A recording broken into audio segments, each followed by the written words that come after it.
لیکن اللہ کی صفت رزاقیت کا ظہور اس عالم اسباب کے اندر کاشتکار کی کاشتکاری سے اور زمین کے اندر بیج کو بونے سے اور پھر غلے کے اگانے سے، ان چیزوں کے ذریعے سے کاشت اگتی ہے اور پھر اللہ کی صفت رزاقیت ظاہر ہوتی ہے۔ اللہ کی صفت خالقیت مرد و عورت کے اختلاط کے نتیجے میں پھر استقرار حمل اور بچے کا 9 مہینہ ماں کے پیٹ میں رہنے کے بعد عالم دنیا کے اندر آنا، یہ ساری چیزیں اللہ کی صفت خالقیت کا نمونہ اور اس کا مظہر ہے۔ اسی طرح اللہ تبارک تعالیٰ نے پیارے آقا کو یہ حکم دیا کہ لا تحرک لسانک لتعجل بہ ان علینا جمعہ وقرآنہ فاذا قرأناہ فاتبع قرآنہ، کہ آپ اپنی زبان کو حرکت مت دیجئے، آپ جلدی مت کیجئے پڑھنے کے سلسلے میں۔ آپ کے ذہن و دماغ میں اگر یہ وسوسہ ہے کہ ہم بھول جائیں گے، جبریل امین پڑھ کر نکل جائیں گے، تو اللہ نے فرمایا کہ لا تعجل بالقرآن من قبل ان یقضى الیک وحیہ وقل رب زدنی علما۔ اگر آپ کو زیادتی علم مطلوب ہے تو آپ بجائے عجلت کی تدبیر اختیار کرنے کے اللہ سے دعا کیجئے رب زدنی علم۔ یہ علم دنیا کے اور تدبیروں کے مقابلے میں جہاں طالب علم کی ایک صفت یہ ہے کہ وہ سعی کرے، محنت کرے، کوشش کرے، وہیں اس کی دوسری خصوصیت یہ ہے کہ وہ دعا کرے اللہ تبارک تعالیٰ سے۔ اللہ تعالیٰ نے قرآن میں طالب صادق کی پہچان بتلائی، وَأَمَّا مَنْ جَاءَكَ يَسْعَى وَهُوَ يَخْشَى فَأَنْتَ عَنْهُ تَلَهَّ، کہ آپ کے پاس جو صادق طالب بن کر آیا ہے آپ اس کے طرف توجہ نہیں کر رہے ہیں۔ اللہ اپنے محبوب پر ایک ایسا انداز اختیار کر کے گویا کہ عتاب کے اندر اللہ تعالیٰ آپ کو کہہ رہے ہیں کہ اے محمد، آپ کے پاس جو شخص طالب صادق بن کر آیا ہے آپ اس سے منہ موڑ کر دوسروں کی طرف توجہ کیے ہوئے ہیں۔ یہ آپ کی شایان شان نہیں ہے، یہ معلم کی شان نہیں ہے کہ متعلم کی حیثیت کو نہ پہچانے۔ معلم کی یہ ذمہ داری ہے کہ متعلم کی قدر کرے، متعلم کی قدر کرے۔ اللہ تعالیٰ نے آپ کو اس کی تنبیہ فرمائی اور اس کا حکم دیا۔ بہرحال اللہ تعالیٰ نے فرمایا فَإِذَا قَرَأْنَاهُ فَاتَّبِعْ قُرْآنَهُ، جب ہم پڑھیں تو تم بھی اس کے پیچھے پڑھو۔ اللہ کی صفت قاری ہونے کی ہے، اللہ تبارک تعالیٰ کی صفت تالی ہونے کی ہے، اللہ کی صفت حافظ ہونے کی ہے۔ اللہ تعالیٰ نے قاری قرآن ان کو بنایا، اللہ نے انہیں حافظ قرآن بنایا۔ جو اللہ کے سرکاری القاب ہیں ان القاب کو اللہ تبارک تعالیٰ نے بعینی ہی انہیں الفاظ کے ساتھ اپنے ان بندوں کو عطا کیا جن بندوں نے اللہ کے کلام کو اپنے سینے میں محفوظ کیا۔ یہ اللہ کا اتنا بڑا انعام، اتنا بڑا انعام، اتنا بڑا انعام ہے کہ دنیا تصور نہیں کر سکتی۔ آج کوئی آدمی اپنے نام کے سامنے صدر جمہوریہ اور پرائم منسٹر لکھ دے تو دوسرے دن اسے جیل جانا ہوگا، لیکن اللہ جو بادشاہوں کا بادشاہ ہے وہ اپنی جانب سے اپنے کلام کے حفظ کرنے والوں کو یہ اعزاز عطا کرتا ہے کہ وہ خود بھی حافظ ہے، اپنے ان بندوں کو بھی حافظ کہلاتا ہے اور انہیں اس لقب سے نوازتا ہے۔ یہ کتنی بڑی دین ہے، آدمی اس کا تصور نہیں کر سکتا۔ اگر امریکہ سے باراک اوباما اور بل کلنٹن ہندوستان آ جائیں تو ہندوستان کی حکومت اپنے قسمت کے فیصلے کرنے لگتی ہے اور اس کے آمد کے بعد ان کے استقبال کے لیے دہلی ایئرپورٹ سے لے کر اشوکا ہوٹل تک سرخ قالینیں بچھا دی جاتی ہیں اور اس کے منسٹر اور وزراء یہ بازو میں کھڑے ہو کر زبان حال سے یہ کہتے ہیں اے باد صبا کچھ تو نے سنا مہمان جو آنے والے ہیں، اے باد صبا کچھ تو نے سنا مہمان جو آنے والے ہیں، کلیاں نہ بچھانا راہوں میں ہم پلکیں بچھانے والے ہیں۔ یہ دنیا کا اعزاز ہے۔ اللہ نے ان طالب علموں کے اعزاز میں ایسی مخلوق کو متعین کر رکھا ہے اور مسلط کر رکھا ہے کہ فرمایا آقا نے وَإِنَّ الْمَلَائِكَةَ لَتَضَعُ أَجْنِحَتَهَا رِضًا لِطَالِبِ الْعِلْمِ، کہ ملائکہ اپنے بازو اور پر کو طالب علموں کی رضا کے لیے اور ان کی خوشنودی کے لیے بچھاتے ہیں۔ دنیا کیا اعزاز پیش کرے گی اور دنیا ان کا کیا مقابلہ کرے گی؟ آپ یہ کہتے ہیں کہ اگر ہم اپنے بچوں کو ان مدارس کے اندر داخل کریں گے تو ان کا مستقبل اور ان کا فیوچر کیا ہوگا؟ ان کا مستقبل اور فیوچر کی آپ کو پرواہ کرنے کی ضرورت نہیں ہے. ان کا مستقبل اور فیوچر یہ ہوتا ہے جو معروف کرخی نے کسی زمانے کے اندر پیش کیا تھا. معروف کرخی ایک بہت بڑے اولیاء اللہ گزرے ہیں, فقیہ گزرے ہیں. بغداد کے اندر ان کی قبر ہے. ایک مرتبہ اپنے ساتھیوں کے ساتھ دریائے دجلہ کے کنارے تفریح کرتے ہوئے گزر رہے ہیں. کچھ نوجوان جو شریف قسم تھے انہوں نے انہیں دیکھ کر کچھ ایسے جملے کسے اور ان کے اوپر فقرے کس دیے.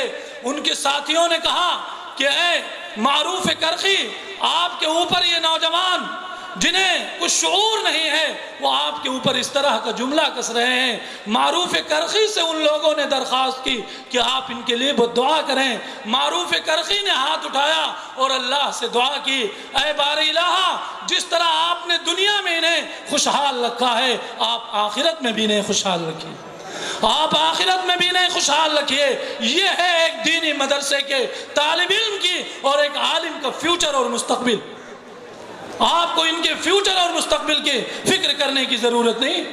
انہیں تو جس مشغلے کے اندر بغیر شعوری یعنی آپ کے ارادے اور اختیار کے دخل کے بغیر اللہ تبارک تعالیٰ نے محض اپنے فضل و کرم سے جس مشغلے میں مشغول رکھا ہے وہ اس روئے زمین پر اتنا بہترین مشغلہ ہے کہ دنیا انسانیت نے اور آسمان کی آنکھوں نے کبھی اس طرح کا کوئی مشغلہ نہیں دیکھا ہوگا جو مدارس کے اندر مشغلہ علماء اور حفاظ اور طلباء اختیار کیے ہوئے ہیں. یہ اتنا بہترین مشغلہ, اور آپ ان کے مستقبل کی فکر کر کے کہ یہ کل کیا کریں گے, کل کیا کریں گے.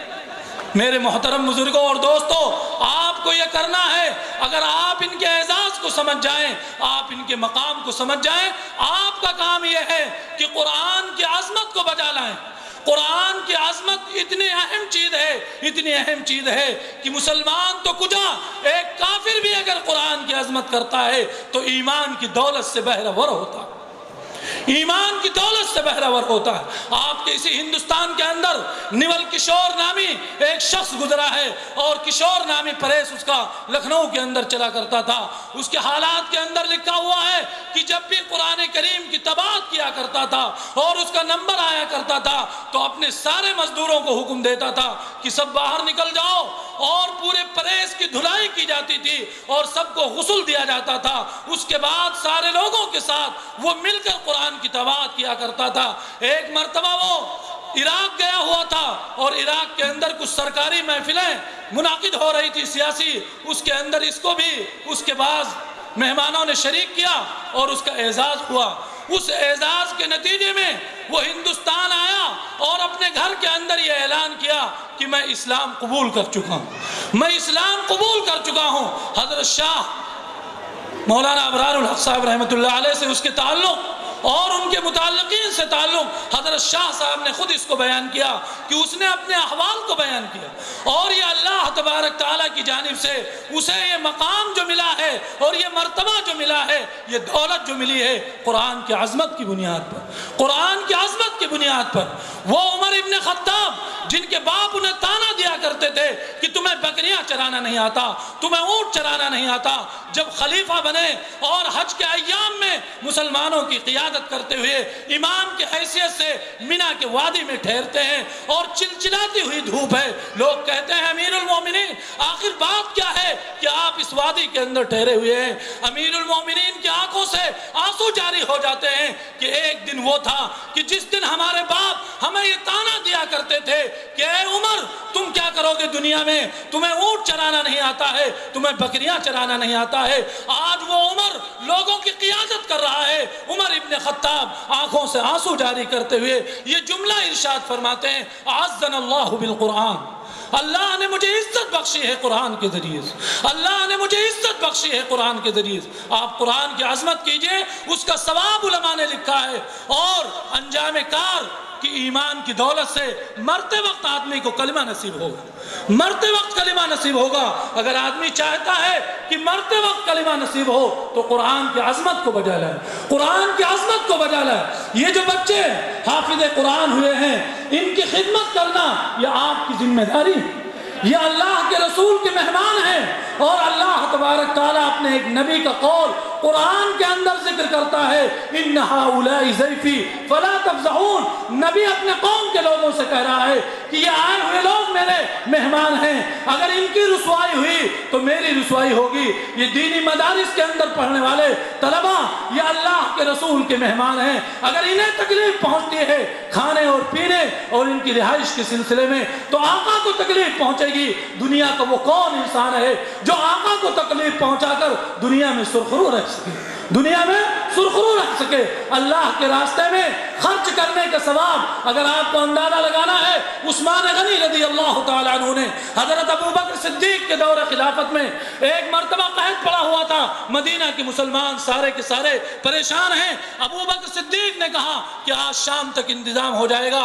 حضرت عثمان غنی کا تجارتی قافلہ مدینہ کی مارکیٹ میں پہنچتا ہے، ملک شام سے ہزاروں اونٹوں پر لدا ہوا تجارتی قافلہ ہے، صبح مدینہ کے مسلمانوں کے لیے وقف کیا جاتا ہے۔ اسی رات عبداللہ ابن عباس یہ خواب دیکھتے ہیں کہ آقا تشریف لائے ہیں، سواری پر سوار ہیں، اور آپ کے انداز سے پتہ چلتا ہے کہ آپ اجلت میں ہیں۔ اللہ کے رسول سے پوچھا آقا خیریت تو ہے، آپ کہاں تشریف لے جا رہے ہیں؟ اللہ کے رسول نے فرمایا تمہیں معلوم نہیں ہے کہ عثمان نے مدینہ کے مسلمانوں کے لیے یہ قربانی دی ہے تو اللہ نے عرش پر نکاح کی مجلس منعقد کی ہے اور حوران جنت سے ان کا نکاح ہو رہا ہے، اس نکاح میں شرکت کے لیے جا رہا ہوں۔ اللہ مجھے کہنے سے زیادہ عمل کی توفیق عطا فرمائے، آمین وآخر دعوانا الحمدللہ۔ جزاک اللہ، ماشاء اللہ۔ دوستو یہ تھے حضرت مولانا قطب الدین صاحب دامت برکاتہم جو بہت اچھے انداز سے بیان فرما رہے تھے۔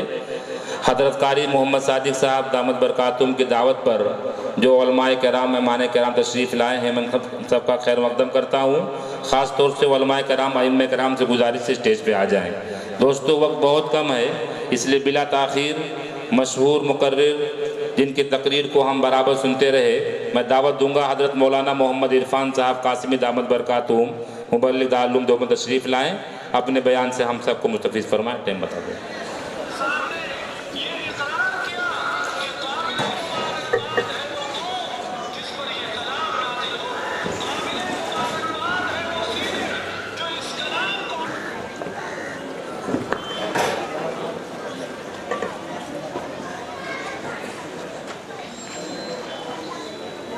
شریف پڑھیں اللہم صلی علی محمد النبی الامی وعلی آلہ وصحبہ اجمعین۔ الحمدللہ رب العالمین والصلاة والسلام علی سید المرسلین وخاتم النبیین وعلی آلہ واصحابہ اجمعین، اما بعد۔ اعوذ باللہ من الشیطان الرجیم، بسم اللہ الرحمن الرحیم۔ اليوم اکملت لکم دینکم واتممت علیکم نعمتی ورضیت لکم الاسلام دینا۔ صدر گرامی، علماء کرام، حاضرین جلسہ، پردہ نشین خواتین، اللہ تبارک و تعالی نے اس پوری کائنات میں حضرت انسان کو سب سے محترم مخلوق بنا کر پیدا فرمایا۔ اسی لیے اللہ تبارک و تعالی نے انسانوں کی رہبری اور انسانوں کی رہنمائی کے واسطے آسمانی طریقے پر آسمان سے ایک نظام اتارا، ایک اللہ نے طریقہ جاری فرمایا کہ اللہ تبارک و تعالی انسانوں کی ہدایت کے لیے آسمان سے کتابیں نازل کرتا ہے اور روئے زمین پر اپنا نبی مبعوث کرتا ہے۔ اللہ نے کتنی آسمانی کتابیں اتاری اور کتنے انبیاء مبعوث فرمائے، ان کی صحیح تعداد اللہ ہی جانتا۔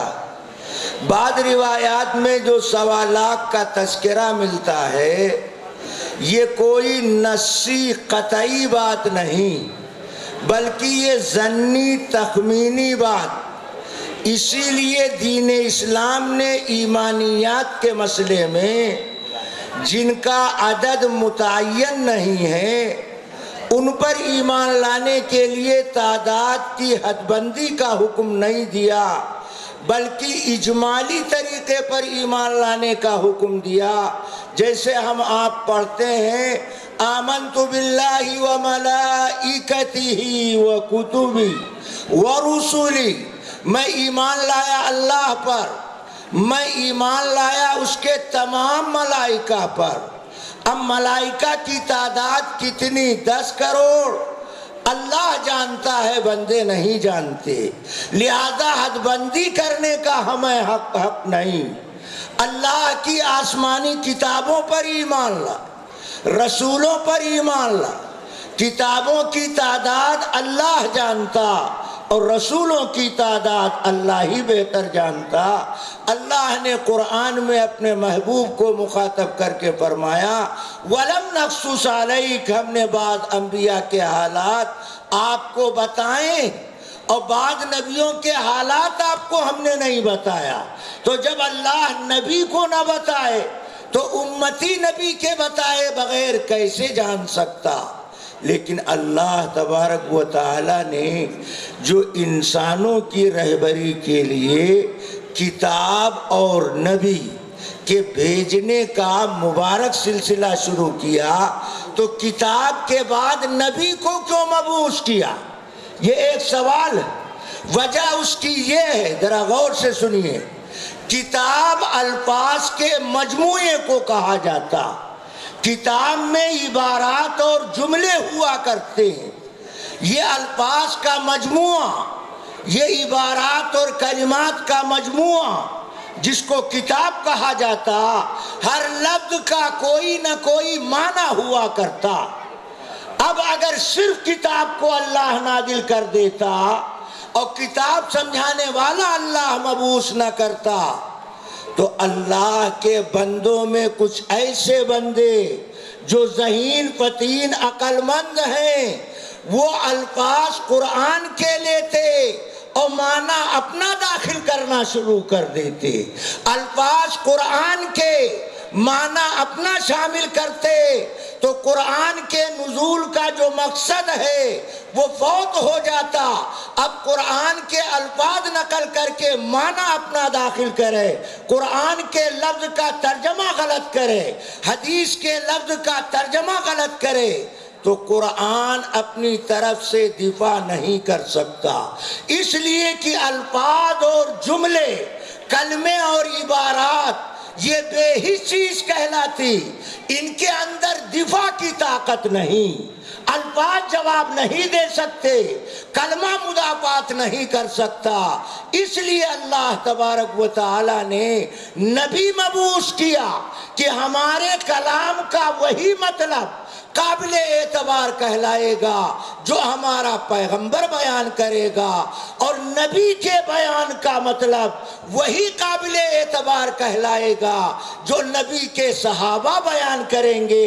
اس لیے آسمانی کتاب کے ساتھ اللہ نے نبی بھیجا، ورنہ الفاظ قرآن کے لے کر کے، الفاظ حدیث کے لے کر کے ذہین آدمی اپنا مطلب بیان کرے تو اس سے امت میں گمراہی پھیل سکتی ہے۔ اس گمراہی کے دروازے کو بند کرنے کے لیے اللہ نے آسمانی کتاب کے ساتھ اپنا پیغمبر مبعوث فرمایا۔ محمد الرسول اللہ صلی اللہ تعالی علیہ وسلم کی ذات گرامی پر دین اسلام کو کامل مکمل کر دیا۔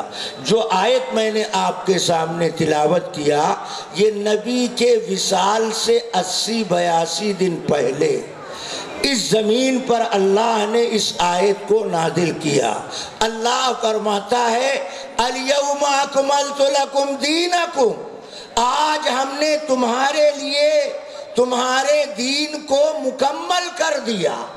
تو اللہ نے نبی کو جو دین دیا وہ کامل تھا یا ناقص، مکمل تھا یا ناتمام؟ اللہ کہتا ہے نبی کو ہم نے دین کامل دیا، نبی نے صحابہ کو دین کامل دیا۔ اب جو لوگ نبی کے عطا کردہ دین کے اندر کمی کرتے ہیں، زیادتی کرتے ہیں،